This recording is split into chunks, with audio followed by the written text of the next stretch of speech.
इंदौर के मधु मिलन चौराहे पर एक महिला ने एक युवक की जमकर पिटाई कर दी है, जिसका वीडियो सोशल मीडिया पर जमकर वायरल हो रहा है। पुलिस युवक को हिरासत में लेकर पूछताछ कर रही है। दरअसल पूरी घटना इंदौर की छोटी ग्वाल टोली थाना क्षेत्र के मधु मिलन चौराहे की है, जहां लिव इन रिलेशनशिप में रहने वाले मुकेश यादव द्वारा एक शादीशुदा महिला को शादी का झांसा देकर कई बार अनैतिक काम कर चुका है। वहीं सोमवार दोपहर में आरोपी जैसे ही मधु मिलन चौराहे पर पहुंचा, वैसे ही महिला ने अपना आपा खो दिया और युवक की जमकर पिटाई कर दी। महिला का आरोप है कि आरोपी मुकेश द्वारा महिला के इंस्टाग्राम पर फर्जी आईडी भी बना दी, जिससे महिला के पास कई फोन आने लगे और इसके चलते महिला का पति से तलाक भी हो गया। महिला ने आरोप पर दुष्कर्म की रिपोर्ट कराई थी, जिसमें आरोपी को जेल भी हो चुकी है।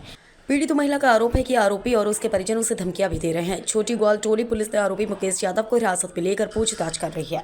क्या मामला था? आज आपने एक युवक को मधु मिलन चौराहे पे मारा है, क्या पूरा मामला है? सर 19 अगस्त 2023 को मैं मुकेश यादव से मिली थी। एक टिकट कराया था मैंने टिकट कराया था वहाँ से। तब से वो मेरे साथ रिलेशनशिप में था और उसके बाद मेरे साथ 1.5-2 साल तक ये लिविंग रिलेशनशिप में रहा। बोला शादी कर लूँगा मैं, डिवोर्स तुम अपने घर पे दे दे, उसके बाद मैं तेरे से शादी कर लूँगा। तो ये मेरे को इससे मेरे साथ लिविंग सर्टिफिकेट बनवाया 3 अप्रैल को। मेरे साथ रहा, ये पूरा खर्चा मैं इसका करती थी। उसके बाद ये मुकर गया कि मैं तेरे से शादी नहीं करूँगा। फिर मैंने इस पर मुकदमा दायर कराया 376 का, उसमें इसको जेल हुई। उसके बाद ये अननेसेसरी इसके घर वाले मेरे को परेशान करते कि केस वापस ले लो, नहीं तो तुमको जान से मार देंगे आए दिन। और मेरी इसने इंस्टा आईडी पे फेक आईडी गलत बना दी है, जिससे मेरे को अननेसेसरी बहुत सारे कॉल मैसेज आ रहे हैं। मेरा जीना मुश्किल कर दिया इसने। मिला था आज ये कोर्ट से आ रहा था, जब ये मेरे को रास्ते में मिला। क्या नाम है इसका? मुकेश यादव। मुकेश यादव कितने समय से रह रहा आपके साथ? मेरे साथ 1.5 साल से लिविंग में रह रहा था। ये शादी का झूठा वादा किया, जिसका मेरे पास लिविंग सर्टिफिकेट है, डिवोर्स के कागज है।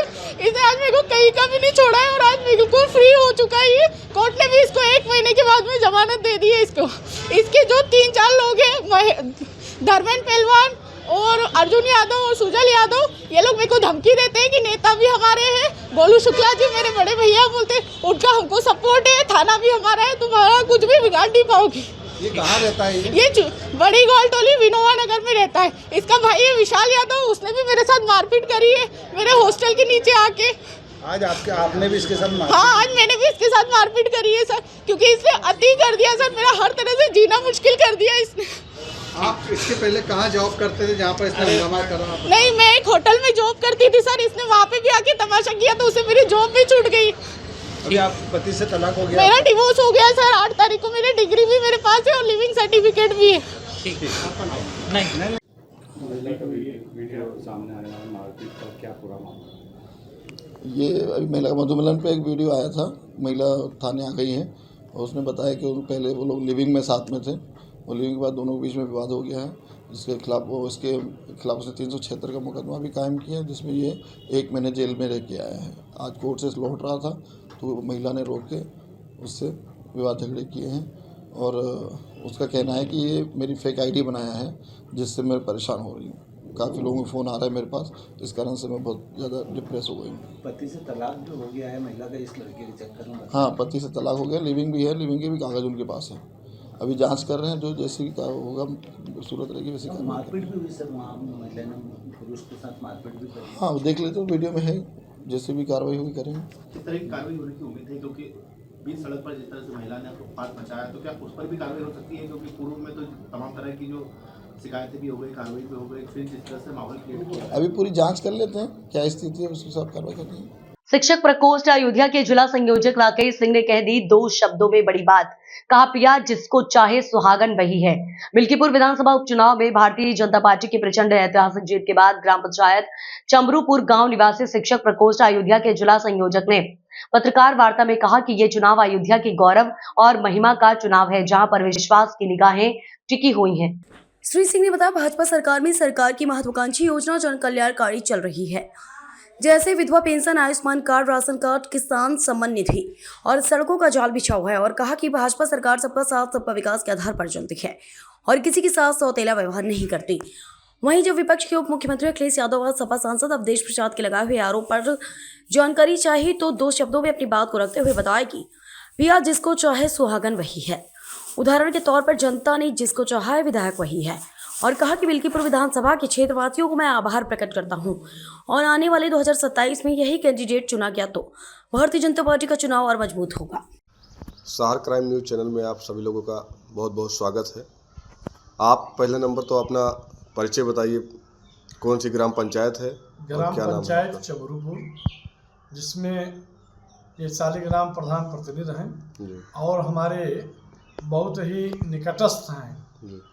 हम भारतीय जनता पार्टी में, भारतीय जनता पार्टी अयोध्या के शिक्षक प्रकोष्ठ के जिला संयोजक हैं, जिसमें इस उपचुनाव की जहाँ तक बात है, आप हमारे पास आए हैं। आपकी चैनल को बहुत बहुत बधाई देते हैं, बहुत धन्यवाद देते हैं और इस उपचुनाव की चर्चा के विषय में हम आपको अपना वक्तव्य जो भी आप पूछेंगे हम देने के लिए बैठे हुए तैयार हैं। मिल्कीपुर विधानसभा उपचुनाव भारतीय जनता पार्टी जीत हासिल की है और पूर्ण बहुमत से हासिल की है, उसके बारे में क्या कहना है आपका? ये उपचुनाव एक ऐतिहासिक उपचुनाव था और इसलिए ज़्यादा इसका महत्व बढ़ गया था कि हमको जो हमारे भारतीय जनता पार्टी अयोध्या सीट पे हार हो जाने के कारण जो चोट लगी थी, जनमानस में जो इसकी एक संदेशा था, जो एक बदले की भावना थी, उसके कारण ये चुनाव बहुत रोचक हो गया था। बार बार योगी जी का जो अपील रहा, योगी जी की जो यहाँ इस चुनाव को चुनौतीपूर्ण अपने कंधे में जो उन्होंने ले लिया था, उनके इस निवेदन को यहाँ की जनता ने स्वीकार किया और उसमें सोने का सुहागा का काम कैंडिडेट के चयन की प्रक्रिया में भारतीय जनता पार्टी ने जो कुशलता दिखाई, उसके लिए उस पार्टी को, शीर्ष नेतृत्व को और सभी कार्यकर्ताओं को मैं बधाई देता हूँ, नेताओं को बधाई देता हूँ।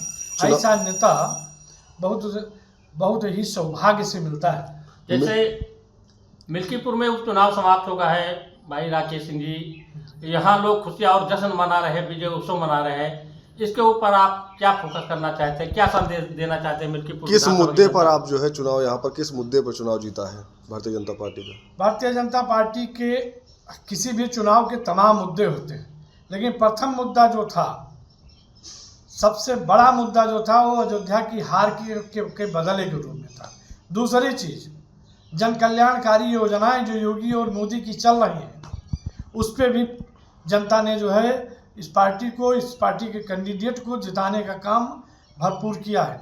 और तीसरा सबसे बड़ा मुद्दा जो हमारा प्रत्याशी का चयन था, उनका मिलने जुलने का स्वभाव का तरीका, घर घर वो उनको कार्यकर्ता और भारतीय जनता पार्टी के वोटर के अलावा यहाँ इस क्षेत्र के आम जनमानस, आम वोटर ने उनको अपना नेता मानते हुए आशीर्वाद देने का काम किया। पूर्व मुख्यमंत्री अखिलेश यादव और सांसद अवधेश प्रसाद का कहना है कि यहाँ जबरन जो है चुनाव लड़ाया गया है, शासन प्रशासन जो है भारतीय जनता पार्टी के साथ था, इसकी वजह से भारतीय जनता पार्टी की जीत हासिल हुई है, उसमें चुनाव जो है नहीं लड़ा गया, निष्पक्ष चुनाव नहीं हुआ है। जैसे अब उनके बारे में हम बहुत कुछ ना कहते हुए इतना कहते हैं कि बड़ा ईमानदारी का उन लोगों का इतिहास रहा है। उपचुनाव जब उनके कार्यकाल में हुआ है, जितनी ईमानदारी से उन्होंने चुनाव कराया है और उसकी सराहना आप पत्रकार बंधु और जितने भी संवाददाता सभी लोग जानते हैं। जिस जाके पिया माने वही सुहागिन, जो जनता जिसको आशीर्वाद देती है और विपक्ष जो है उसको जो है तूल पकड़ा करके तमाम बातें जो है वो कहने का काम, आरोप लगाने का काम करती है। आने वाले 27 में जो है जनता को क्या संदेश देना चाहते हैं? बहुत बड़ी जीत हुई है और बहुत बड़ी जीत होने के कारण हम देवतुल्य जनता को, कार्यकर्ताओं को ये अपने तरफ से सुझाव और अपील करना चाहते हैं कि आपका प्रत्याशी जो विधायक बन चुका है, आपके घर का बेटा है, आपका नेता है और आपका सेवक के रूप में वो काम करता रहेगा।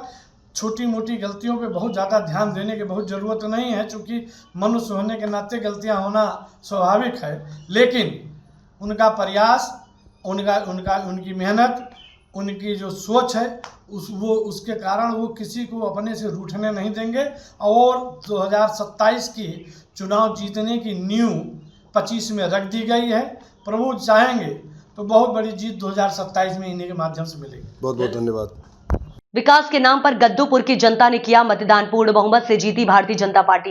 मिल्कीपुर विधानसभा उपचुनाव में भारतीय जनता पार्टी की जीत के बाद गद्दूपुर ग्राम प्रधान रामकेश मौर्य ने देवतुल्य जनता को आभार प्रकट किया है और मीडिया से मुखातिब होते हुए बताया कि मिल्कीपुर विधानसभा उपचुनाव पूरे देश की निगाहें टिकी हुई थी। जो हमारे मिल्कीपुर विधानसभा चुनाव की देवतुल्य जनता ने समाजवादी पार्टी को करारा जवाब दिया है और विकास के नाम पर चुनाव में भारतीय जनता पार्टी को मतदान देकर चंद्रभानु पासवान को जिताकर विधायक बनाने का कार्य हमारी जनता ने किया है और विधानसभा मिल्कीपुर में हर जगह विजय उत्सव मनाने का कार्य हमारी भारतीय जनता पार्टी के कार्यकर्ता कर रहे हैं। हमारे चैनल में प्रधान जी आपका स्वागत है। जी, आपका बहुत बहुत स्वागत है। क्या नाम है प्रधान जी आपका? रामकेश मौर्य। प्रधान जी, मिल्कीपुर में उपचुनाव समाप्त हो चुका है और लोग खुशियाँ और जश्न मना रहे हैं, विजय उत्सव मना रहे हैं। इस पर आप क्या फोकस करना चाहते हैं, जनता को क्या संदेश देना चाहते हैं? योगी मोदी जी की नीतियों से प्रभावित होकर गांव की जनता ने वोट दिया है और जो भी योजनाएं हैं, योजनाओं का लाभ लगभग लोगों को मिल रहा है। हमारे ग्राम पंचायत में लगभग 2 गुना वोटों से जीती है भाजपा। जैसे मिल्कीपुर में प्रचंड बहुमत ऐतिहासिक जीत हुई है जी, कौन सा चुनावी मुद्दा यहाँ प्रभावी रहा? विकास का मुद्दा प्रभावी रहा जी। जैसे सपा सांसद अवधेश प्रसाद, पूर्व मुख्यमंत्री अखिलेश यादव कह रहे हैं कि यहाँ शासन और प्रशासन चुनाव लड़ा है, प्रत्याशी चुनाव नहीं लड़ा है। इसके बारे में आपकी क्या राय है? ऐसा कुछ भी नहीं था, जो है बिल्कुल शांतिपूर्ण मतदान हुआ है और गांव की पब्लिक ने वोट दिया है। कहीं कोई बात नहीं, ये सब बातें अलग हैं। जैसे भाजपा सरकार में कौन सी कल्याणकारी योजनाएं चल रही है जो अपनी ग्राम पंचायत की जनता को आपने फोकस करके आपके सहयोग में मतदान किया है? हमारे यहाँ 2-2 सड़कें बन रही हैं, हमारे यहाँ पानी की टंकी लगी हुई है, हमारे यहाँ तमाम ऐसी योजनाएं हैं जैसे वृद्धा पेंशन, विधवा पेंशन, तो राशन कार्ड, सबका लाभ लगभग गरीब लोगों को मिल रहा है। जैसे मिल्कीपुर विधानसभा में सपा से 40 स्टार प्रचारक प्लस भाजपा से 40 स्टार प्रचारक मिल्कीपुर के उपचुनाव के मैदान में आए, इससे क्या प्रभाव पड़ा? उसका कोई प्रभाव नहीं पड़ा। जो है योगी मोदी जी की नीतियों से प्रभावित होकर गांव की जनता ने वोट दिया है और आगे भी नीतियों पर, विकास की योजनाओं पर गांव की जनता वोट देती रहेगी। आप अपने ग्राम पंचायत की जनता को क्या संदेश देना चाहते हैं जो आपके सानिध्य में?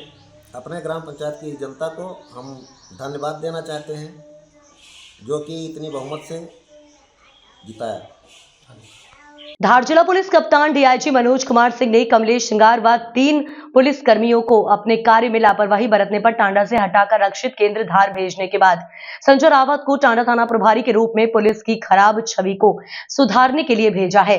आपको बता दें कि टांडा थाने पर पहले निरीक्षक के रूप में पदस्थ हुए थे। कुछ माह से ही श्रृंगार की जगह जिला पुलिस कप्तान ने पूर्ण भरोसे के साथ थाना प्रभारी टांडा के रूप में संजय रावत को पदस्थ किया है। थाना प्रभारी संजय रावत ने पदभार ग्रहण करने के बाद टांडा नगर के समस्त पत्रकार और नगर के प्रबुद्ध जनों से सौजन्य भेंट कर कहा कि क्षेत्र में भय मुक्त वातावरण बना रहा, इसके लिए आप और हमको मिलकर ही कार्य करना होगा एवं आगामी त्योहारों को शांति और सौहार्द से मनाने के लिए अपील की। देखना होगा कि टांडा के नवागा थाना प्रभारी के रूप में संजय रावत पुलिस कप्तान के विश्वास पर कितना खड़ा उतरते हैं। सर, जिला पुलिस कप्तान ने आपको टांडा में भेजा है, उनके आशा और उम्मीदों पे कितना खरा उतरने का प्रयास करेंगे? श्रीमान पुलिस अधीक्षक महोदय ने मुझे आदेशित कर यहाँ थाना टांडा में पोस्टिंग की गई है। जैसा कि टांडा की तासीर है कि यहाँ पे जो बदमाश लोग रहते हैं उनमें हम कड़ी कार्रवाई करेंगे, आम जनता में भय मुक्त वातावरण रहे, सौहार्द बना रहे और जो भी अभी आने वाले त्यौहार हैं उसमें हम पूरे मुस्तैदी के साथ में काम करेंगे और लाइन ऑर्डर कभी बिगड़ने नहीं देंगे। हर समय हम धरातल पे रह के काम करेंगे, फील्ड में रह के काम करेंगे। क्षेत्र में अवैध धंधेबाजों के लिए क्या हमारे सामने नज़र आएगी, हम उसको सख्ती से कार्रवाई करेंगे और आगे भी करते रहेंगे। सर, आपका नाम? संजय रावत।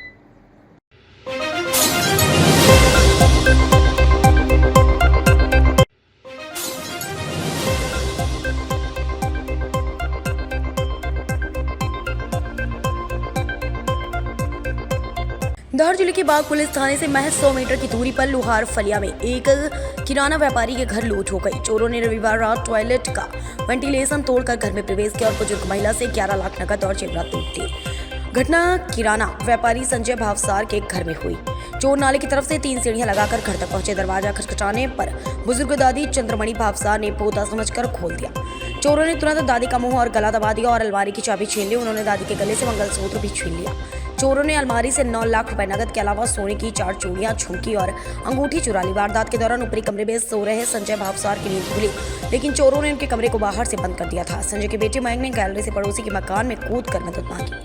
सूचना मिलते ही पुलिस मौके पर पहुंची। सूचना मिलते ही एसडीओपी भी बाग थाना पहुंचे और जांच के लिए फिंगर एक्सपर्ट को बुलाया। किराना व्यापारी ने अपने रिश्तेदारों के साथ थाने में शिकायत दर्ज कराई।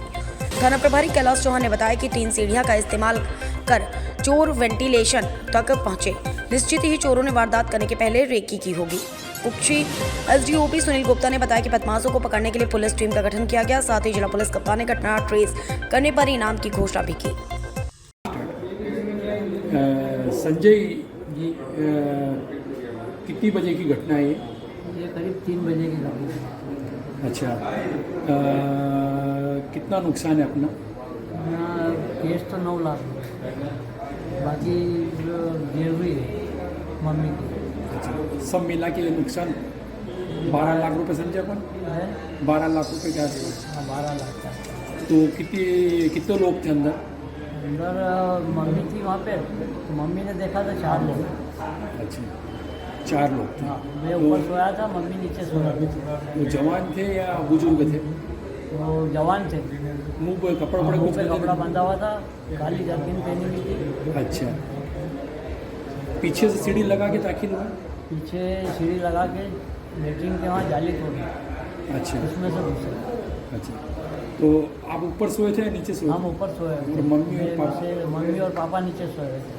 अच्छा, तो मम्मी को नींद लगी हुई थी। अचानक ऐसा लगा, और वैसे तो नींद आती कम है, तो जब झपकी लग जाती है तो नींद खुली एकदम। तो उनको ऐसा लगा कि हमारा बालक पढ़ाई करने 5 बजे आया होगा, तो उस हिसाब से उन्होंने दरवाज़ा खोल दिया। एकदम से फिर वो 2 व्यक्ति ने माता जी को दबोच दिया। अच्छा, माता जी को दबोचा भी सही? हाँ, दबोचा, भालिया लगा दिया गर्दन पे, और उनसे चाबी मांग ली गोदरेज की। माता जी के लिए दबा बोल जो भाई, बोलो भाली लगा। क्या हो माता जी आपके साथ? मेरा गला दबाया, मुंह दबाया, फिर नहीं बोले तो फिर चिल्लाने लगे, तो भालिया मारने लगे कि चिल्लाओ मत करके, और चाबी बताओ करके उन्होंने। तो फिर वो 2 लोग अंदर गए, और एक ने मेरे को पकड़ रखा और एक वो फाला लेके खड़ा रहा। उसके बाद वो आपने रिपोर्ट लिखा? हाँ, रिपोर्ट लिखाना आया ना थाने में। अच्छा, अस्सी जोर से बोलो, कितने लाख का नुकसान? नुकसान का 80 जोर से बोलो। 9 लाख रुपए। और बाकी के रकम गई।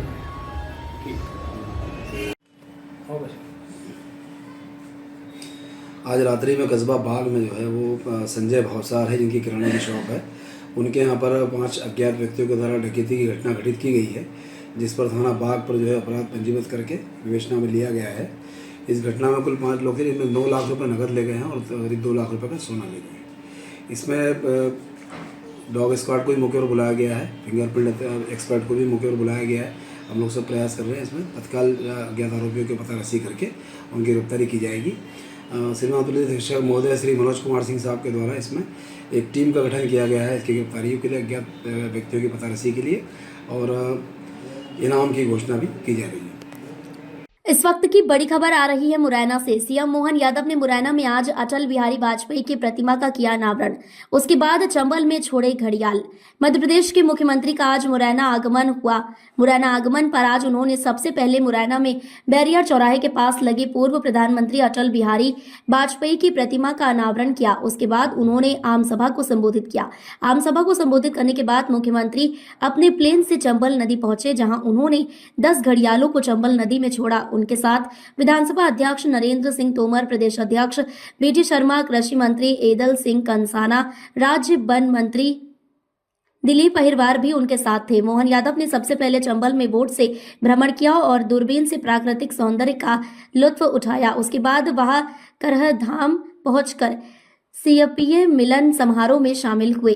उन्होंने चंबल सेंचुरी के बारे में बताया। मध्य प्रदेश को हम पर्यटन के क्षेत्र में बढ़ावा दे रहे हैं। आपके पास के जिले श्योपुर में भी प्रधानमंत्री नरेंद्र मोदी ने कुछ समय पहले कोनों में चीतों को छोड़ा था। इसी प्रकार पूरे मध्य प्रदेश को हम पर्यटन के लिए बढ़ावा देते रहेंगे। आज का दिन चंबल के लिए खास करके हमारे लिए सौभाग्य की बात है। ये 435 वर्ग किलोमीटर फैला हुआ चंबल अभयारण्य घड़ियाल अभयारण्य के नाम से जो 1978 में इसकी स्थापना हुई, लेकिन जिस प्रकार से इस पे प्रॉपर सरकार के माध्यम से ध्यान दिया जा रहा है, 3 राज्यों में बटा हुआ अभयारण्य मध्य प्रदेश, राजस्थान और उत्तर प्रदेश। 2024 की जनगणना में घड़ियाल की संख्या अब देश में सबसे ज़्यादा मध्य प्रदेश में है, जिनकी संख्या 2456 है।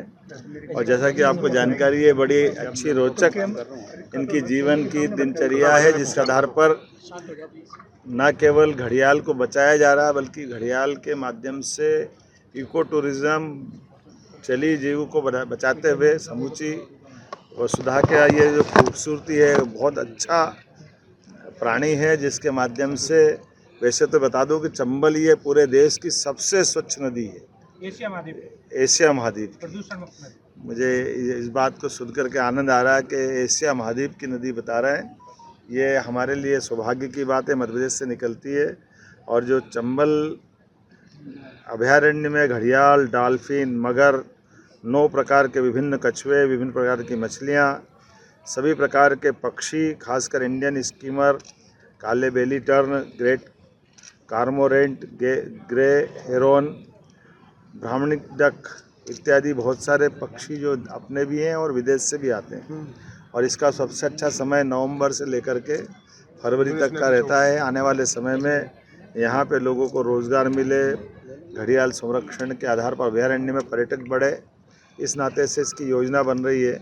उस पर हमने काम करने की दिशा में फॉरेस्ट डिपार्टमेंट को बताया है। आज मैं माननीय हमारे विधानसभा अध्यक्ष श्रीमान नरेंद्र सिंह जी तोमर साहब, माननीय सांसद खजुराहो श्रीमान विष्णुदत्त शर्मा जी, माननीय मंत्री कृषि केजल सिंह कंसाना जी, हमारे वन राज्य मंत्री दिलीप सिंह अहिरवार जी, यहाँ की विधायिका श्रीमती सरला रावत जी, हमारे पूर्व विधायक बलवीर सिंह दंडोतिया जी, सबके साथ आ जा कर के मुरैना के इस हिस्से में भविष्य की पर्यटन की संभावनाओं को लेकर के काम करने का हमारा सबका संकल्प है।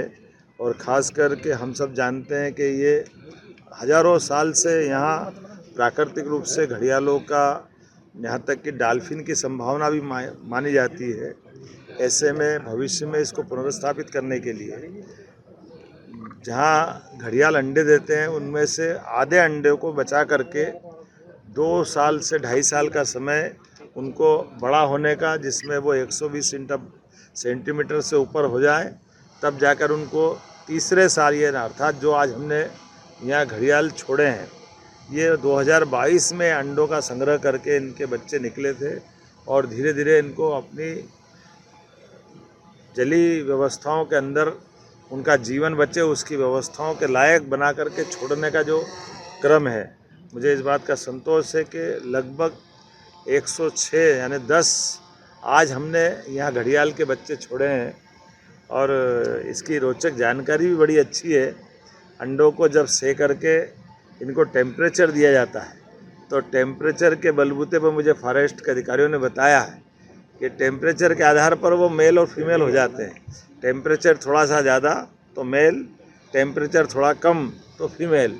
ये प्रकृति की अद्भुत लीला है, सुनकर के भी आनंद आता है, रोमांच भी आता है। लेकिन इसके साथ जो हमारे ग्रामीण आसपास के यहाँ ग्रामीणवासी है, उनको भविष्य में पर्यटन की दृष्टि से लोगों को जिज्ञासा भी शांत हो, पर्यटन का आनंद भी हो, लेकिन रोजगार का अवसर मिले। इसलिए आपकी जानकारी के लिए यशस्वी प्रधानमंत्री ने यहाँ पहले यहीं बगल में श्योपुर मुरैना का पुराना हिस्सा है जो अब जिला बन चुका है, वहाँ चीते छोड़े। अब यह घड़ियाल अभयारण्य भी एक सेंचुरी बन सकता है। भविष्य में माधव टाइगर रिजर्व को भी हम बहुत जल्दी टाइगर रिजर्व की श्रेणी में मान्यता देने वाले हैं। कुल मिलाकर के चंबल के अंचल में फॉरेस्ट से पर्यटन का बढ़ावा देते हुए सब प्रकार से देश और दुनिया के सामने इसका ये रूप लाने की आवश्यकता भी है। मुझे संतोष है, सभी वरिष्ठों के मार्गदर्शन में हमारी सरकार इस दिशा में काम कर रही है ताकि यहाँ की जो विशेष स्थिति और विशेष जल जीव वन्य जीव है उनसे सब परिचित हो सके। टाइगर स्टेट है, आप मुख्यमंत्री के साथ वन मंत्री भी हैं, घड़ियाल संरक्षण में लगे वन कर्मियों को सुरक्षा के लिए सारी चीजें की जाएगी जितना बनेगा। नगर की मधु पटेल कॉलोनी में शॉर्ट सर्किट से एक जूती चप्पल के व्यापारी के घर आगजनी हो गई, जिससे उसके घर पर रखा लाखों रुपए का रखा सामान जलकर खाक हो गया। मयूरी तलवारी ने बताया कि माता पिता बाहर गए हुए थे एवं अंकल आंटी प्रयागराज गए हुए थे। आगजनी को देख सामने रहने वाले अनिल जैन की सूझबूझ एवं तत्परता से तुरंत नगर पालिका व बिजली विभाग को फोन लगाया। फायर ब्रिगेड के ड्राइवर गोविंद व अनिल रेवाल ने टीम सहित पहुंचकर आग पर काबू पाया। फायर ब्रिगेड के पहुंचने तक लाखों रुपए का सामान जलकर खाक हो गया। स्थानीय लोगों ने तीनों भाइयों के घर के किचनों में रखी गैस की टंकी बाहर निकाल दी, जिससे बड़ी घटना टल गई। बताया कि घर पर दोनों छोटी बच्चियां थी जो आग को देखकर घबरा गई थी।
कार्यकर्ताओं की कड़ी मेहनत और लगन से मिली बड़ी जीत। सतीश शुक्ला।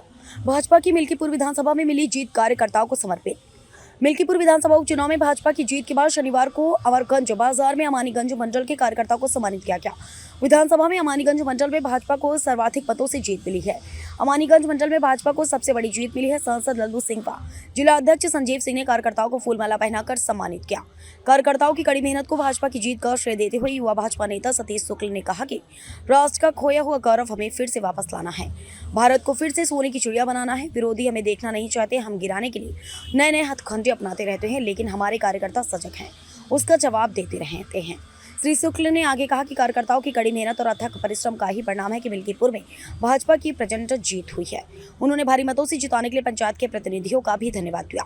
नवनिर्वाचित विधायक चंद्रभानु पासवान ने कार्यकर्ताओं का अभिवादन करते हुए कहा कि उनके मान सम्मान को कोई ठेस नहीं पहुंच पाएगी। मोदी योगी के नेतृत्व में वह मिल्कीपुर व सर्वांगीण विकास करेंगे। अमानीगंज मंडल के सर्वाधिक मतों की जीत पर मंडल अध्यक्ष देवेंद्र सिंह और सभी बूथों और शक्ति केंद्र के कार्यकर्ताओं को सम्मानित किया गया। सर्वाधिक मतों से जीत वाले रामनगर आमावासूफी बूथ के कार्यकर्ताओं केदारनाथ कृष्ण बिहारी, मंडल महामंत्री ब्रह्म प्रकाश शुक्ला, ग्राम प्रधान संतोष मिश्रा और अमरगंज शक्ति केंद्र के प्रभारी उमानाथ पांडे को विशेष रूप से सम्मानित किया गया।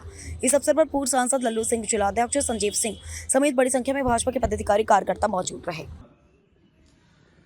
मिल्कीपुर विधानसभा के युवा भाजपा नेता और समाज सेवी सतीश शुक्ला हैं। सतीश शुक्ला जी, आपका स्वागत है हमारे चैनल पर। बहुत बहुत धन्यवाद आपका। आप ये बताइए कि मिल्कीपुर में भारतीय जनता पार्टी प्रचंड वोटों से चुनाव जीती है, इसका श्रेय आप किसको देना चाहते हैं? निश्चित रूप से पत्रकार साथी, मिल्कीपुर विधानसभा का जो उपचुनाव हुआ है,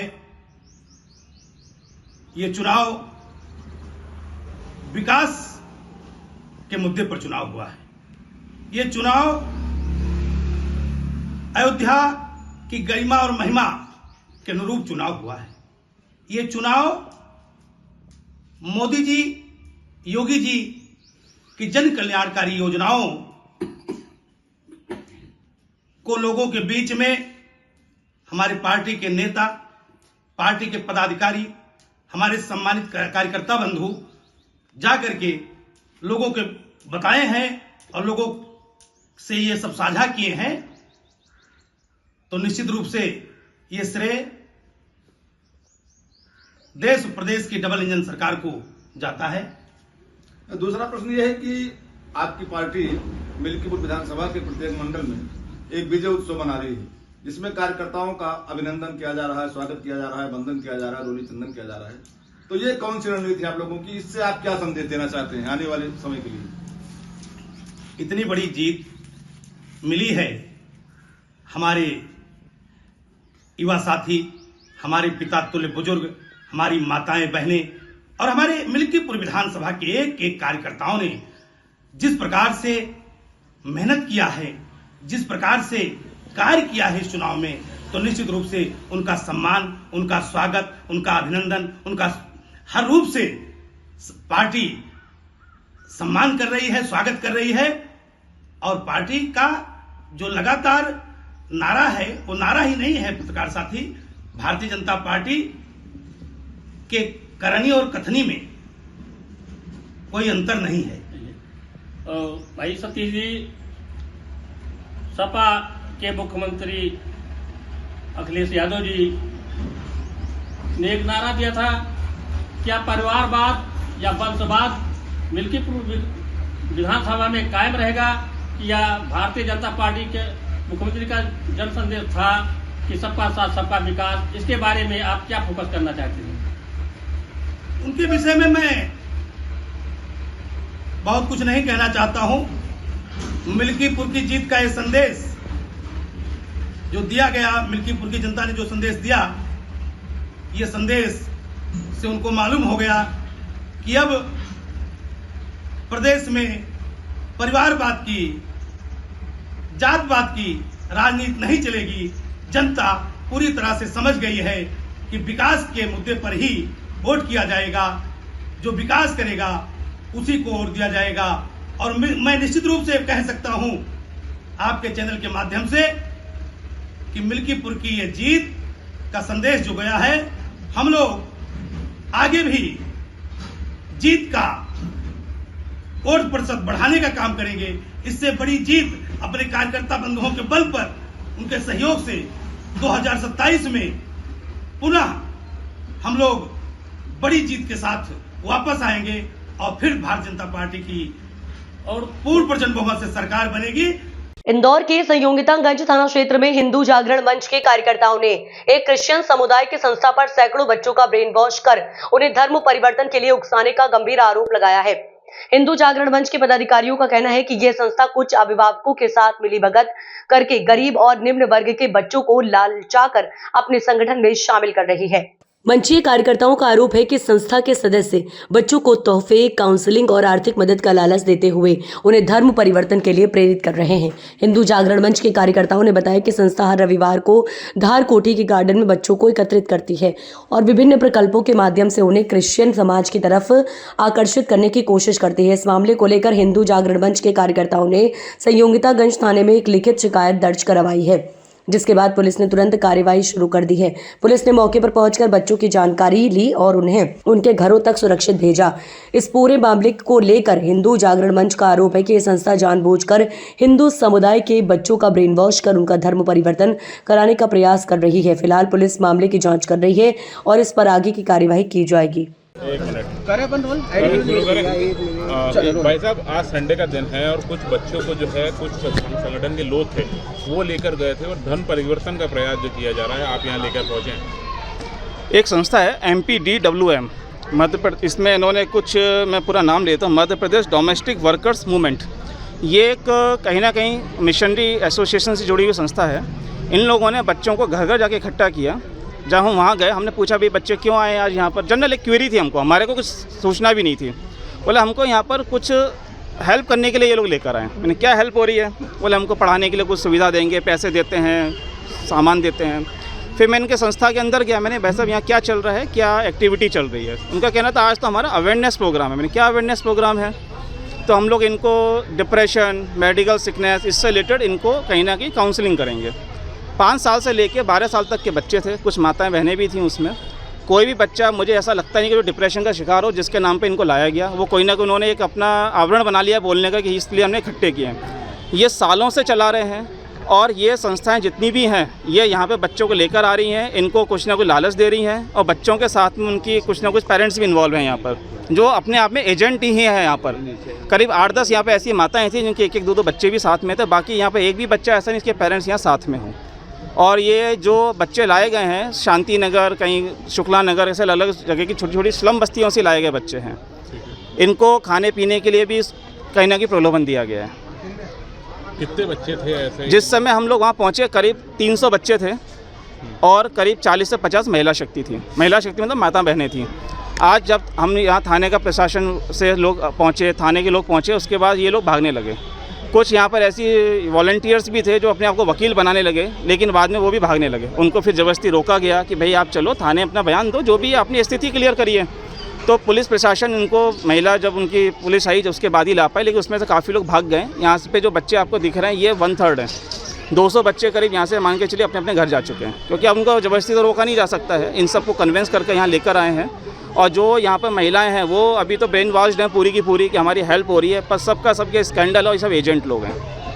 कितने टाइम से ये लोग इस तरह के कृत्य कर रहे हैं? अभी जो हमको सूचना मिली यहाँ पे कुछ ऐसे लोग हैं जो बोल रहे हैं हम 3-4 साल से इनके यहाँ आ रहे जा रहे हैं, जो एजेंट्स हैं।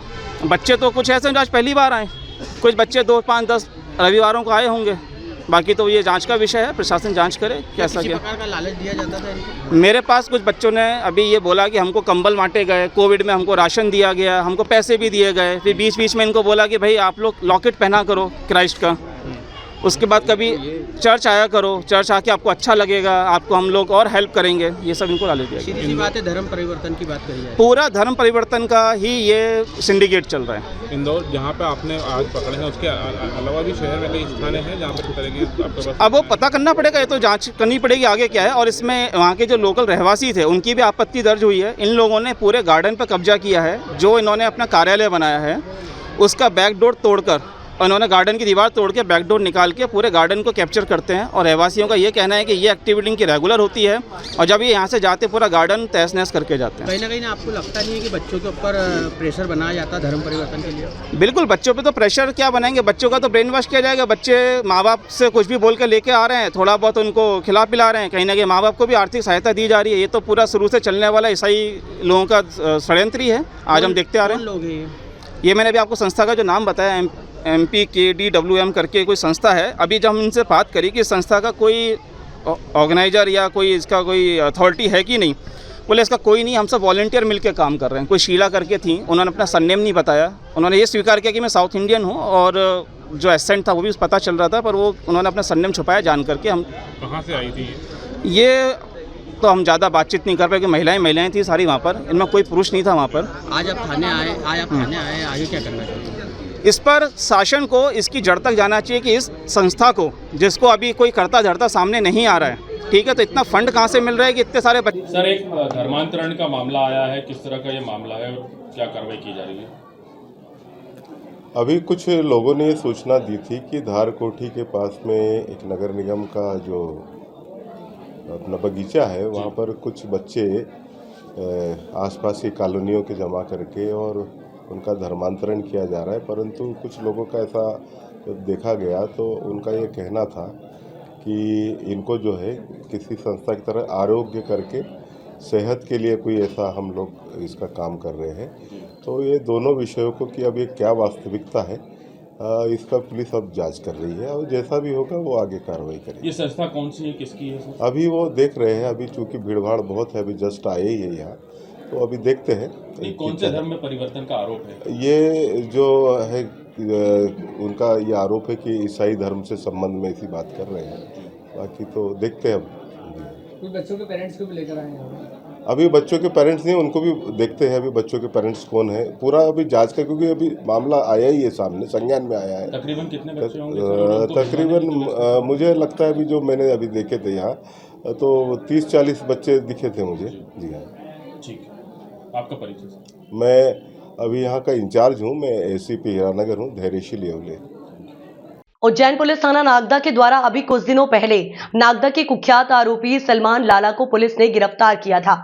इस मामले में एक नई जानकारी सामने आई है, जिसमें मंदसौर के एक कपड़ा व्यापारी को सलमान लाला के संपर्क में पाया गया, जिसे पुलिस ने हिरासत में ले लिया है। उज्जैन ग्रामीण एडिशनल एसपी रितेश भार्गव ने बताया कि सलमान लाला ने फरारी के दौरान जावरा, मंदसौर, देवल, राजस्थान सहित कई लोगों के संपर्क में था। उन्होंने कहा कि फरारी के दौरान कई लोगों ने इसकी मदद भी की थी और दुबई में प्रॉपर्टी भी उसके द्वारा खरीदी गई। पुलिस को मुखबरी से सूचना मिली कि केस से कनेक्टेड मंदसौर के एक बड़ा हवाला कारोबारी जो इस अपराध में शामिल है और इस केस से रिलेटेड कई महत्वपूर्ण दस्तावेज लेकर निकलने वाला है। इसके संबंध में नागदा थाने ने अपनी टीम को भेजकर घेराबंदी शुरू कर दी और आरोपी को पकड़ लिया। आरोपी ने अपना नाम प्रमोद ककरानी बताया, जो कि जैन कॉलोनी मंदसौर का निवासी है।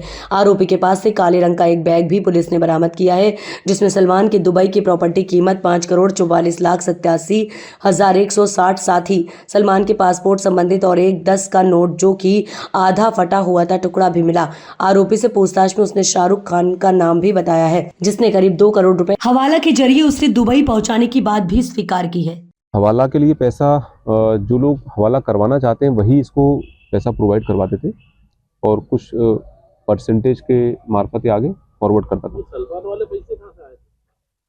ये इसने बताया कि शाहरुख ने इसको आके पैसा दिया था। शाहरुख क्या करता है? शाहरुख क्या बैकग्राउंड शाहरुख का भी बैकग्राउंड अभी चूंकि अपनी गिरफ्त में नहीं है, तो जो हियर से वाली बातें हैं, जो कही सुनी बातें हैं, उसमें ये भी आपराधिक उसमें मामलों में इन्वॉल्व है। इसमें सलमान की फरारी के समय तमाम आर्थिक मदद करना, उसके अवैध धंधों को पोषित करना, इस टाइप की चीज़ों में इन्वॉल्व रहा है। अभी सर सलमान अभी कहाँ है? सलमान से पुलिस क्या उसको कस्टडी में लेके आएंगे, रिमांड और लेंगे, उसका पासपोर्ट वाले सलमान अभी रिमांड पर है। सलमान की और रिमांड ली जाएगी। सलमान के खिलाफ कई सारे मामले पंजीबद्ध है। राजस्थान में मामला पंजीबद्ध है, कुछ मामले इसके आर्थिक फ्रॉड। अभी नागदा पुलिस लाएगी इसको कि याद है थानला पुलिस क्या मतलब? हाँ, नागदा पुलिस इसको पीआर पर फिर से लेगी और फिर इसको थानला भी लेके जाएंगे हम लोग। ये विवेचना चल रही है। थानला मामले में सर पासपोर्ट मामले कुछ और कार्रवाई किसी अभी पीआर पर जब लेंगे तो उसके बाद ही वो बता पाएगा कि इसमें क्या क्या डॉक्यूमेंटेशन कैसे फर्जी बनवाए या नहीं बनवाए। सर अभी एक मामला आया था कि एक शराब के यहाँ दुकान पे जिसने लूट करी थी उसके आरोपी पकड़ा था और साथ में उसकी पत्नी को उसमें आरोपी बनाया था।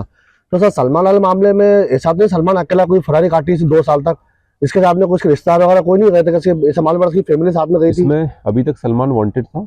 जब उसको पकड़ा गया तो उसके पूछताछ के बाद कुछ जो कनेक्टेड लोग होते हैं, परिवार के लोग होते हैं, उनके पास अपने पास दस्तावेजी जब प्रमाण मिलता है उसी के बाद उसमें हम लोग आगे बढ़ पाते हैं। तो अभी फिलहाल दस्तावेजी साक्ष्य थोड़ा सा टेक्निकल होता है, टाइम लेता है। सर सलमान की गिरफ्तारी को लेकर बड़ा सवाल खड़ा हुआ कि उसके पैरों में लगी, और सर पुलिस ने जब यहाँ पे जब निकाला तो वो ऐसा कुछ दिखा नहीं, तो क्या सर पट्टियाँ जो बंदी थी वो फेक थी क्या? नहीं, इसमें ऐसा कुछ नहीं था। प्रॉपर उसका मेडिकल चेकअप हुआ था। मेडिकल चेकअप में जो भी उसको जख्म थे याद थे वो सब रिकॉर्ड पे है।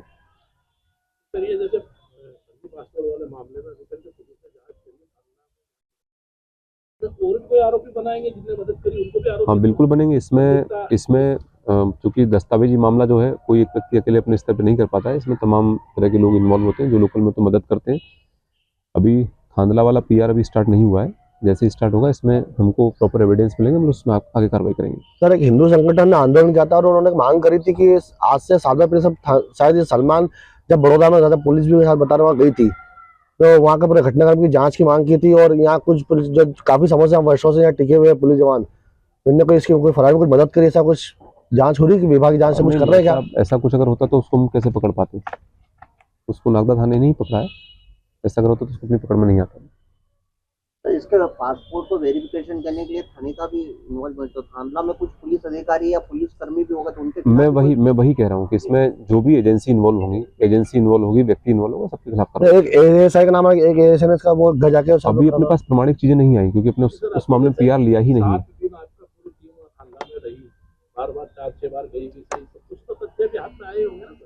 क्योंकि आरोपी का उस मामले में पीआर नहीं लिया गया है। उसका पीआर लेने के बाद ही एक तो प्राथमिक जांच होती है, प्राथमिक जांच के बाद हम लोग पूरा प्रॉपर इन्वेस्टिगेशन करते हैं। प्रॉपर इन्वेस्टिगेशन के बाद अपने पास जब चीज़ें सूत्र आती हैं उसके बाद हम लोग फिर उसमें अपराध में इन्वॉल्व करना है, अगर उसके टेक्निकल उसके पास इतना दस्तावेज तो करते हैं। जी ये सब कैसे प्रोवाइड करवाता था वहाँ जाकर? ये तो अभी तो जस्ट क्योंकि अभी आरंभिक खुलासा हुआ, अभी तत्काल ही अभी बहुत विस्तृत पूछताछ से नहीं हो पाई है। ये बता रहा है कि कैश इसने पेमेंट दिया था, इसने कैश पेमेंट लेने के बाद फिर इसको आगे फॉरवर्ड करवाया है। सर सलमान के 3 साथी और थे जिन्हें मादक पदार्थ का व्यापार करते थे, उनकी गिरफ्तारी वगैरह कुछ हुई कभी? उनकी गिरफ्तारी भी जल्दी सुनिश्चित करवाएंगे। तो सलमान की दुबई के अलावा और कहीं प्रॉपर्टी का इंडिया में अभी तक अपने पास केवल दुबई के जो डॉक्यूमेंट पे ऑन डॉक्यूमेंट मिला है वो दुबई का ही मिला है। बाकी चूँकि लंबी जांच है, वो बड़ा मामला है तो इसमें और भी समय लगेगा। जैसे जैसे इसमें जो कनेक्टेड लोग हैं, कनेक्टेड आरोपी हैं, सह आरोपी हैं, वो मिलते जाएंगे, वैसे वैसे चीज़ें और भी खुलती जाएंगी। अभी से पहले अपने पास बहुत सारी चीज़ें नहीं थी, आज अपने कुछ नई चीज़ें और मिली है। ऐसे ही जब लोगों को पकड़ में आएंगे तो और चीज़ें अपने को नहीं मिलती जाएंगी। सर ये जो प्रमोद कनानी है, ये सर इसका क्या बैकग्राउंड है या कुछ इसके अपराध? इसका जस्ट अभी अपने पास बहुत प्रारंभिक इनपुट है जो मैंने आपको बताया। प्रारंभिक इनपुट ये कि मोबाइल से अपने कुछ चीज़ें मिली जो उसने खुद बताई हैं, वही है। बाकी इसका बैकग्राउंड क्या है, क्या किस पैटर्न पे काम करता है, किन लोगों के साथ व्यवसाय वगैरह क्या मतलब बिजनेस वगैरह क्या बिजनेस है? सामान्य रूप से कोई दुकान चलाता है, पर अभी इसमें और इन्वेस्टिगेशन करें तो चीज़ें खुल के सामने आएंगी। कपड़ा व्यापारी है। तो ये फेसबुक में बहुत सारे मोबाइल नंबर्स का भी उल्लेख किया गया है जी। तो ये इसके कथनानी के ही है कि ये किसी अदर पर्सन के? नहीं, ये कोई मोबाइल में ग्रुप ऑपरेट करता है। उस ग्रुप में जो लोग जुड़े हैं, जिनसे ये कोडिंग डिकोडिंग में बात करते हैं, वो नंबर है। इनको भी 10 रुपए का आधा नोट का क्या मामला है? ये हवाला का सामान्य पैटर्न है, कोड वर्ड है जो सामान्यतः अपराध जगत में प्रयुक्त होता है। ये पैटर्न है, उस पैटर्न का एविडेंस है। पुष्पा फिल्म का कोड है। पुष्पा फिल्म को जो आ रही है, पुष्पा 23 जिसमें एक काफ़ी समय से वांटेड अपराधी था सलमान खान और सल्मान लाला। विगत कुछ दिनों पहले हम लोगों ने इसको गिरफ्तार किया था। इसमें काफ़ी विस्तृत और गहन पूछताछ जब की गई, इस व्यक्ति ने मंदसौर, जावरा और देवल जी से के कुछ लोगों द्वारा इसकी अपराध में मदद करना और कुछ कनेक्शन इसने बताए। इसी क्रम में लगातार हम लोग पूछताछ जब कर रहे हैं तो आज एक विश्वस्त सूत्रों से सूचना मिली, मंदसौर का एक व्यक्ति सलमान से संबंधित कुछ महत्वपूर्ण दस्तावेज लेकर जो है नागौर तरफ आ रहा था। सूचना की जब पुष्टि की गई, उसमें इसको मौके से पकड़ा गया। पकड़ने के बाद इसके पास से सलमान से कनेक्टेड कुछ महत्वपूर्ण दस्तावेज, जिसमें संयुक्त अरब अमीरात में सलमान की लगभग 5.5 करोड़ की जो प्रॉपर्टी थी, उसके दस्तावेज पाए गए हैं। कुछ पासपोर्ट्स के डॉक्यूमेंट पाए गए हैं, कुछ आधार कार्ड पाए गए हैं और कुछ फटे हुए नोट पाए गए हैं। इस व्यक्ति के मोबाइल की जब प्राथमिक जांच की गई, इसमें कुछ ग्रुपों में संदेहास्पद चैटिंग जो हवाला की तरफ इंडिकेट करती है वो पाई, कुछ संदिग्ध नंबर भी पाए गए हैं और कुछ ट्रांजैक्शन पाए गए हैं। क्योंकि इसका पैटर्न ये था कि प्रतिदिन शाम को ये चैटिंग डिलीट कर देता है, तो अपने पास बहुत पुरानी चैटिंग नहीं है। लेकिन प्रथम दृष्टया इसका जो 5.5 करोड़ का डॉक्यूमेंटेशन प्लस इसने पूछताछ में ये भी स्वीकार किया है कि शाहरुख जो देवल जी का, उसके माध्यम से इसने सलमान को लगभग 2 करोड़ से अधिक का अमाउंट हवाला के माध्यम से यूएई पहुंचाया था। तो भी प्राथमिक सूत्र ये प्राप्त हुए हैं, इसको हम और डेवलप कर रहे हैं। इस व्यक्ति का पुराना पैटर्न क्या है, आपराधिक रिकॉर्ड क्या है और कहाँ कहाँ किस किस को ट्रांजेक्शन करता है, ट्रांजेक्शन के पैटर्न्स क्या है, इस पर हम लोग विवेचना जारी कर रहे हैं। हाँ, तो वो पकड़ में अपने आया, इससे और पूछताछ करेंगे। अभी तो बहुत मतलब इनिशियल फेज में है, इसमें और भी देखते हैं कि मूवमेंट कहाँ है इसका, ट्रांजेक्शन कैसे होता है, किसके सपोर्ट से होता है, कैसे करता वो सब चीज़ें अंडर द पाइप हैं। अभी निकल नहीं पाया। बहुत ही प्रेस कॉन्फ्रेंस इसकी पत्नी को भी आरोपी बनाया जाएगा, तो उसमें कुछ कार्रवाई हुई? मैं बोलते रहा हूँ कि इसमें थांदला वाला जो मैटर चल रहा है उसमें संभवतः अपने पास जब प्रमाण आएंगे तो उसको दुबई कौन कौन गया सलमान के साथ में? सर ये भी अभी जांच में है, अभी क्लियर नहीं पाया कौन गया था, अभी जांच में। बड़ी खबर इस वक्त की भिंड से आ रही है। भिंड में टोल प्लाजा पर चली गोली, टोल प्लाजा के कर्मचारी को मारी गोली। टोल शुल्क न देने को लेकर कार सवारों ने दिखाई दबंगई, चलाई गोली। टोल प्लाजा के कर्मचारी के पैर में लगी गोली, हालत गंभीर। गोली लगने से घायल हुए टोल प्लाजा के कर्मचारी को इलाज के लिए जिला अस्पताल भिजवाया। यूनिस खान, संभाग ब्यूरो, ग्वालियर।